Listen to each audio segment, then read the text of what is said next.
सभी छात्रों को मेरी ओर से नमस्कार। क्लास 8वीं का भूगोल का अध्याय पहला रिसोर्सेस यानी संसाधन के बारे में हम जानकारी लेंगे। ये भाग 2 संसाधन। इस अध्याय पर हमने 2 वीडियो बनाए हैं। जैसा कि भाग 2 आप देखिए, संसाधनों के प्रकार, जैसा प्राकृतिक संसाधन, मानव निर्मित संसाधन और मानव, तो उसमें हम सविस्तर देखेंगे। जैसा कि ये टाइप्स ऑफ नेचुरल रिसोर्सेस यानी प्राकृतिक संसाधन जो है, जैसा कि आप देखिए सन, फॉरेस्ट, रॉक, ये minerals, animals, air, oil, water, और ये सॉइल को आप देखिए यानी मृदा। ये हमारे लिए ये प्राकृतिक संसाधन, हम इसका उपयोग करते हैं और प्राकृतिक संसाधनों के बगैर हमारा जीवन ही नहीं है। जो प्राकृतिक संसाधन प्रकृति से प्राप्त होते हैं और अधिक संशोधन के बिना हम उसका उपयोग करते हैं, उसे हम प्राकृतिक संसाधन कहते हैं।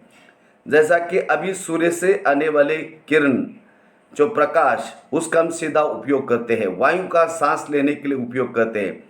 नदियों और झीलों का जल, इसका भी हम पीने के पानी के रूप में उसका उपयोग करते हैं, खेतों के लिए उपयोग करते हैं।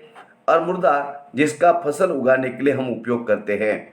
खनिजों का उपयोग हम करते हैं। और ये सभी प्रकार के प्राकृतिक संसाधन है और ये प्रकृति से हमें निःशुल्क उपहार है, यानी उसके लिए हमें पैसे देने की आवश्यकता नहीं है। बहुत से संसाधन प्रकृति के निःशुल्क उपहार हैं और इनका हम सीधे तौर से उपयोग कर सकते हैं। कुछ प्राकृतिक संसाधनों का उपयोग करने के लिए औजार और प्रौद्योगिकी की आवश्यकता होती है। जैसा पेट्रोल, इसका उपयोग हम करते हैं, लेकिन सीधा ज़मीन के अंदर से जो पेट्रोल निकलता है उसका सीधा उपयोग हम नहीं करते। उस पर हमको प्रोसेस करनी पड़ती है और इसके लिए हमारे पास टेक्नोलॉजी यानी प्रौद्योगिकी की आवश्यकता है। अभी आप देखिएगा, ये प्रकृति के उपहार, कोयला, जैसा कि औष्णिक विद्युत निर्माण के लिए उसका हम उपयोग करते हैं। ये अलग अलग प्रकार के खनिज हमको ज़मीन के अंदर से मिलते हैं। समुद्र के अंदर से हम जीवाश्म ईंधन यानी पेट्रोल और गैस हम निकलते हैं। और ये जो महत्वपूर्ण वन संपदा है, उसका भी हमें प्राकृतिक परितंत्र के लिए बड़ा महत्व है। अब ये मानव निर्मित संसाधन क्या है? कभी कभी प्राकृतिक पदार्थ तब संसाधन बन जाते हैं जब उनका मूल रूप बदल जाता है। अभी उनका मूल रूप में, जैसा लोहा है, लोहा बनने के पहले वो क्या था? मिट्टी था। उसमें हमने क्या क्या प्रौद्योगिकी का उपयोग करके, प्रोसेस करके उसको हमने उपयोग योग्य संसाधन बनाया। तो इसी प्रकार यह मानव संसाधन से तात्पर्य है कि लोगों की संख्या और योग्यता मानसिक तथा शारीरिक से होता है। यदि भी मानव को संसाधन मानने के संदर्भ में लोगों के मतभेद है, इतना होते हुए भी इस तथ्य से इनकार नहीं किया जा सकता कि मूलतः मनुष्य की योग्यता की भौतिक पदार्थों को मूल्यवान संसाधन बनाने में सहायता करती है। अभी एक इंजीनियर है, वो यदि कोई किसी चीज़ पर अपनी योग्यता के अनुसार, अपने कौशल्य के अनुसार वो उसमें कुछ भौतिक चीज़ों का उपयोगी बनाने के लिए उसका उपयोग करता है, यानी मानव संसाधन। आज आप लोग देखते हैं ब्रिज बनते, पुल बनते हैं, बड़ी बड़ी इमारतें बनते, ये कोई प्राकृतिक चीज़ नहीं, उसको मानव ने बनाया। जैसा कंप्यूटर है, लैपटॉप है, उसने मानव ने अपनी योग्यता का उपयोग करके उसको बनाया। जैसा कि लौह अयस्क का उस समय तक एक संसाधन नहीं था जब तक लोगों ने उसका लोहा बनाना नहीं सीखा। तांबा, चांदी, सोना, ये सभी धातु है और जब तक ये मिट्टी में थे प्राकृतिक संसाधन, लेकिन जब उसको लोगों ने उपयोग करना सीखा, उसके बाद वो एक उपयुक्त संसाधन बना। जैसा कि लोग प्राकृतिक संसाधनों का उपयोग जैसा पुल, सड़क, मशीन और वाहन बनाने के लिए करते हैं, अब इसमें भी इंसान मानव ने अपना दिमाग और कौशल्य ज्ञान का उपयोग उसमें किया। जो मानव निर्मित उसको संसाधन हम कहते हैं। और प्रौद्योगिकी यानी टेक्नोलॉजी ये भी मानव निर्मित संसाधन है। ये कोई प्राकृतिक संसाधन नहीं है जिसका सीधा हमने उपयोग किया। इसलिए हम जैसे लोग प्राकृतिक संसाधनों को उपयोग करके मानव निर्मित संसाधन बनाते हैं और इसको मनुष्य ने पॉसिबल बनाया।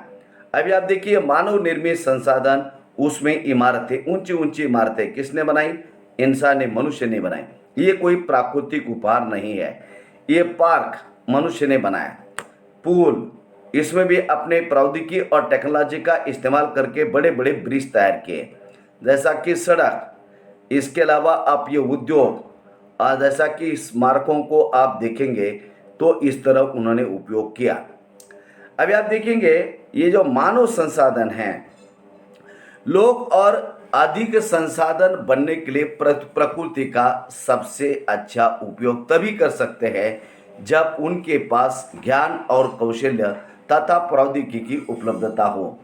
यदि आपके पास ज्ञान है, मतलब आपको पढ़ना लिखना चाहिए, आपको इस शिक्षा काफ़ी महत्वपूर्ण है, आपके पास टेक्निक होना बहुत ज़रूरी है, और टेक्निक और प्रौद्योगिकी ये चीज़ें यदि आपके पास है तो किसी भी भौतिक प्रकृति से मिले हुए उपहार का उसका मूल रूप बदल कर, नया संशोधन कर, टेक्नोलॉजी का इस्तेमाल कर आप उसको एक मानव निर्मित संसाधन बना सकते हैं।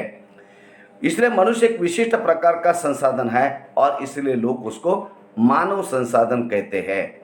शिक्षा और स्वास्थ्य लोगों को बहुमूल्य संसाधन बनाने में मदद करते हैं। यदि आप देखते हैं कि आजकल जैसा किसी को हार्ट अटैक आता है, लेकिन आपको उसके बारे में ज्ञान है, जानकारी है, नॉलेज है, और आपने उस तरह की शिक्षा हासिल की है, तो आप उस इंसान को बचा सकते हैं। जैसा कि मनुष्य ने अपने ज्ञान के कौशल्य का उपयोग करके आज बड़े बड़े जैसा मिसाइल तैयार किया है, टैंक तैयार किया है, या अग्नियास्त्र तैयार किया है, तो ये सभी मनुष्य के कौशल्य, ज्ञान और प्रौद्योगिकी का आज ये इस्तेमाल करके उन्होंने बनाए हैं। इसलिए मनुष्य को शिक्षा लेना बहुत ज़रूरी है। अधिक संसाधनों के निर्माण में समर्थ होने के लिए लोगों की कौशल में सुधार करना मानव संसाधन विकास कहलाता है। अधिक संसाधनों का, जैसा कि आज आप देखिए आपके पास इलेक्ट्रिसिटी यानी बिजली की कमी है, तो उसके लिए आपके पास क्या, पहले हम एक हाइड्रो इलेक्ट्रिक यानी जल विद्युत है, या इसके अलावा हमारा क्या बोलते हैं औष्णिक विद्युत है, यानी कोयले पर बिजली तैयार करते थे। लेकिन हमारे पास सूर्य से आने वाली ऊर्जा से आज हमने जैसा कि सौर ऊर्जा का उपयोग कर रहे हैं। हमारे पास जैसा कि हवा चल रही है और उस हवा पर हमने पवन चक्कियाँ शुरू की है। तो इसमें क्या है, आपको शिक्षा, स्वास्थ्य, कौशल्य, ज्ञान और प्रौद्योगिकी यदि चीज़ें ये इंसान के पास है तो किसी प्रकार के प्राकृतिक संसाधनों का वो उपयोग करने के लिए उसको बना सकता है। आज आप देखिए ये जो संसाधन है इसकी आपको हो सकता है इतनी ज़्यादा आवश्यकता नहीं पड़ती होगी, थोड़ा बहुत आप इस्तेमाल करते होंगे। और जैसा कि आज आपके ऑनलाइन क्लासेज चल रही है तो इसलिए आपको लैपटॉप की आवश्यकता है। अब ये किताबों की आपको वैसे ही आवश्यकता, आप छात्र हैं तो आपको उसकी ज़रूरत है, नोटबुक है, पेन, पेंसिल। लेकिन अब ये नए टेक्नोलॉजी क्या है, मोबाइल। आज आप घर बैठे आपके अध्यापक जो आपको पढ़ाते हैं यूट्यूब के माध्यम से या अन्य किसी जैसा जो ऐप है या गूगल आपका मीट है, इसके माध्यम से आप घर बैठे आप यहाँ पर आपके शिक्षक से संवाद कर सकते हैं। मतलब आपका ज्ञान, कौशल्य और प्रौद्योगिकी का इस्तेमाल आप करते हैं। मतलब वो एक प्रकार से हमारे लिए बड़ा महत्वपूर्ण संसाधन है, लेकिन यह मानव निर्मित संसाधन है। ये कोई भी चीज़ें आपको ऐसी नहीं मिली है, ये सभी मानव ने बनाई हुई चीज़ें हैं और उसका आप उपयोग करते हैं। जैसा कि आप देखिए अब यहाँ सूखे के कारण, जैसा शिक्षा, सूखे के कारण, पहले इस चित्र को हम देखेंगे, ये मानव संरक्षण क्या होता है। अब यहाँ पर मानव संरक्षण हमारे लिए बहुत ज़रूरी है। अब ये कहानी का थोड़ा सा भाग आप देखिएगा। मोना ने एक बुरा सपना देखा। उसने देखा कि पृथ्वी पर सारा जल सूख गया है। ये मोना है और पृथ्वी पर ऐसा उसको सपना आ गया कि यहाँ का जो जल है पूरा सूख गया और सारे पेड़ कट गए हैं। वहाँ पर न तो छाया है और न कुछ खाने पीने के लिए कुछ भी है। लोग परेशान हो रहे थे और चारों तरफ भोजन और छाया की तलाश में निराश घूम रहे थे। अभी उसको सपना है। उसने अपनी माँ को सपने के बारे में बताया। उसने पूछा, अम्मा क्या ये सच में ऐसा हो सकता है? तो अम्मा ने उत्तर दिया, हाँ, यदि हम नवीकरणीय संसाधनों के प्रति सतर्क नहीं रहते हैं तो वे बहुत दुर्लभ हो सकते हैं। इसलिए ये मानव संसाधनों का संरक्षण करना हमारे लिए बहुत ज़रूरी है। अभी आप देखिए, नवीकरणीय संसाधनों के प्रति सतर्क रहना, नहीं तो ये दुर्लभ हो सकते हैं।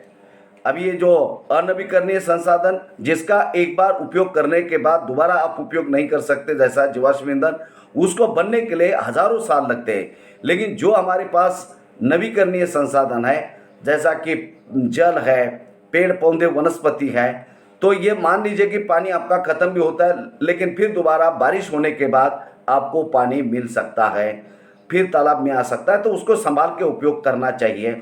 अनवीकरणीय संसाधन निश्चय ही समाप्त हो सकते हैं।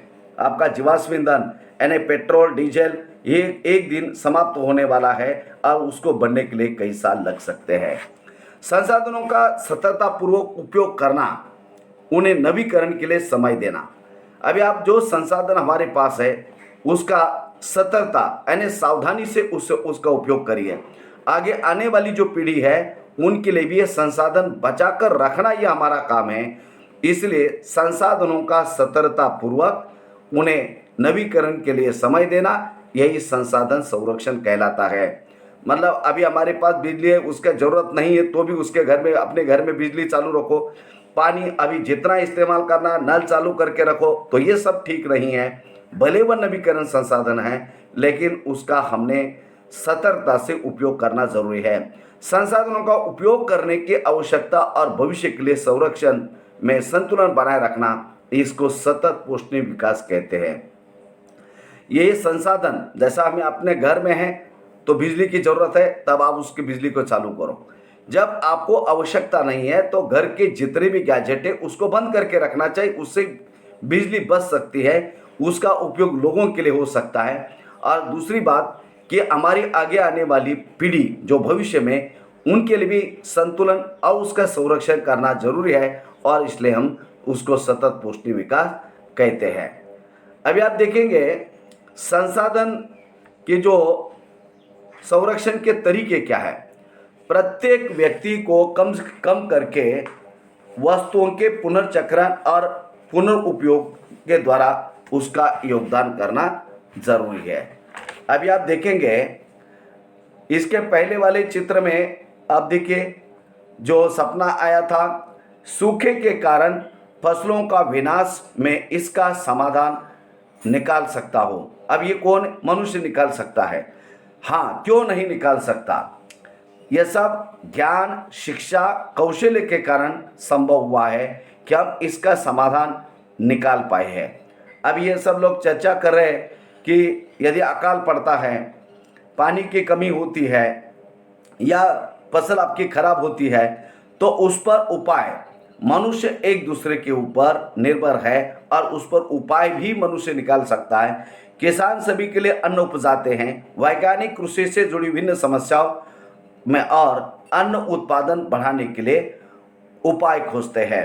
जैसा आपकी फसल के ऊपर कोई बीमारी पड़ी है तो क्यों पड़ी है, वैज्ञानिक उसकी खोज करते, उसकी जो कीटनाशक दवाई उसको निकालते और किसान के उपज जो कर रहे हैं उनको और वो बढ़ाने के लिए वो मदद ही कर रहे हैं। भले वैज्ञानिक आपके खेतों में आकर काम कर रहे हैं क्या? नहीं, लेकिन उनको मालूम होगा कि ये इस तरह की बीमारी से फसलों का नुकसान हो रहा है तो उसमें वो अपना वैज्ञानिक संशोधन करता है और उसका उपयोग मानव करता है। अभी उसमें हमने देखा संसाधन संरक्षण के तरीके क्या है। प्रत्येक व्यक्ति उपभोग को कम करके वस्तुओं के पुनर्चक्रण और पुनः उपयोग द्वारा योगदान दे सकता है। अब प्रत्येक व्यक्ति ने जो है, जैसा कि मैंने आपको उदाहरण में बताया कि आपको जब जरूरत किसी चीज़ की नहीं होती, आप बिना मतलब उस चीज़ को आप मत चलाइएगा, मत उपयोग करिए और उसको पुनर्चक्रण के लिए आप समय दीजिए। पुनः उपयोग द्वारा आप योगदान दे सकते हैं। अब ये पुनः योगदान क्या है? संसाधनों को बचाना और अपनी पृथ्वी को सजीव रखना एक अच्छा कार्य है। उदाहरण, कागज को व्यर्थ न करना। कागज बनने के लिए आपको कई सारे पेड़ों को आपको काटना पड़ता है। आज आप देखिए, कागज जो है आप नोटबुक के बिना मतलब फाड़ के फेंक देते हैं, तो उसका आप सही तरीके से उसका आप उपयोग करिएगा। और अदरवाइज ये पेड़ों को आपको ज़्यादा काटना पड़ेगा और उससे आपके पर्यावरण को नुकसान होगा। हम ध्यान रखेंगे कि बिजली को बिना काम के लाइट नहीं जलाएंगे। उससे क्या होगा, जितने ज़्यादा लाइट का आप इस्तेमाल करेंगे तो आपको लाइट एक दिन ख़त्म हो जाएगी। यानी कोयला आपका है, जल विद्युत या सौर ऊर्जा, हालांकि आपके पास अभी विकल्प है पवन ऊर्जा, लेकिन उसमें प्रौद्योगिकी के लिए काफ़ी पैसा खर्चा होता है और आम आदमी उसको नहीं खरीद पाता। विद्युत जल और कोयले से मिलती है। घर में जल को बेकार नहीं होने देंगे, कारण जल की एक एक बूंद हमारे लिए बहुत मूल्यवान है। अभी आप देखिए, आप संसाधन संरक्षण में आप किस तरह की मदद कर सकते हैं। अभी आप देखिए, यहाँ पर संसाधनों का संरक्षण आप किस तरह कर सकते हैं। उस शाम जैसा कि उस शाम बच्चों और उनके मित्रों ने पुराने समाचार पत्रों, व्यर्थ वस्त्रों तथा बांस के डंडियों से लिफाफे और खरीदारों के लिए थैले बनाए। अभी मान लीजिए कि आपके पास यदि कोई पुरानी चीज़ है तो आप उसका उपयोग कर सकते हैं, या पानी व्यर्थ ना जाने देना चाहिए। और आपके पास बांस की कुछ लकड़ियाँ पड़ी है तो आप उसका टोकरियाँ बना सकते हैं। आपके पास कागज़ के टुकड़े हैं पुराने, तो उसका उपयोग हम थैली बनाने के लिए कर सकते हैं। तो इस तरह कोई भी चीज़ को हमने बेकार में जाने नहीं देना चाहिए। और यदि आप ऐसा करते हैं तो आप संसाधनों का संरक्षण करने में सक्षम नहीं हैं। आप संसाधन संरक्षण में कैसे मदद कर सकते हैं। हमारी पृथ्वी इस प्रकार निवास करने वाले लोगों का भविष्य पेड़ पौधे और परितंत्र की सुरक्षा और संरक्षण से जुड़ा है। अभी हमारी पृथ्वी पर वनस्पति, पेड़ पौधे, मनुष्य और ये सभी जीव रहते हैं, जैविक और अजैविक तत्व यहाँ पर रहते हैं। और इस परितंत्र की, क्योंकि एक साइकिल है, परितंत्र हमारे परितंत्र यानी हमारे आसपास जो भी चीज़ें हैं, आपका पेड़ पौधे, वनस्पति, मकान, आपके खेत, खलियान, ये जो भी है, ये पर्यावरण और ये परितंत्र, एक परितंत्र में एक दूसरे के साथ आपस में ये सभी लोग जुड़े हुए हैं और उनकी सुरक्षा करना जरूरी है। यदि आप जंगल को काटते हैं तो आपके शेर, बाघ, चीता, जंगली जानवर शहरों की तरफ आएंगे। वो क्या है, आपकी परितंत्रों का, मान लीजिए आप घास है, घास को कौन खाता है, जैसा कि आपके तृणभक्षी प्राणी खाते हैं।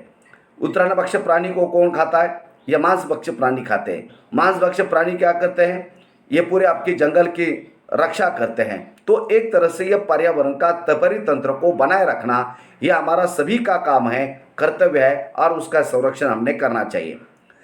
अब यह सुनिश्चित करना हमारा कर्तव्य हो जाता है कि सभी नवीकरणीय संसाधनों के उपयोग सतत पोषणीय है।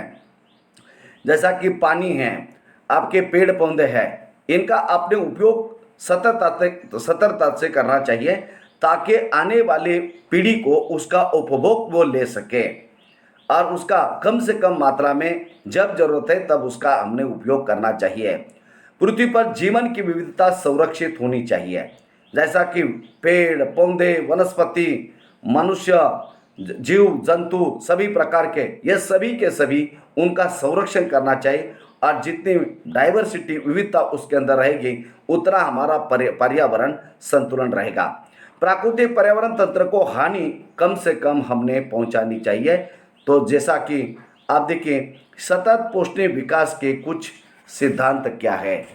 अभी आप देखिए, जीवन के सभी रूपों का आदर और उसकी देखभाल करनी चाहिए। अब ये जीवन के सभी रूप क्या है, वनस्पति, पेड़ पौधे, मनुष्य, ये पर्यावरण के सभी तंत्र, ये आपका, इनका हमने आदर करना चाहिए। एक कोई प्राणी है वो हिंस्र शापद है, जैसा बाघ, शेर, चीता है, तो चलो उसको खत्म कर दो, ऐसा हमने नहीं करना चाहिए। क्योंकि यदि हम ऐसे जीव जंतुओं को मारेंगे या उनको खत्म करेंगे तो आगे आने वाली पीढ़ी के लिए खतरा उत्पन्न हो सकता है। और काफ़ी मुसीबतों का सामना उनको करना पड़ सकता है। इसलिए हमने उनका संरक्षण करना बहुत ज़रूरी है।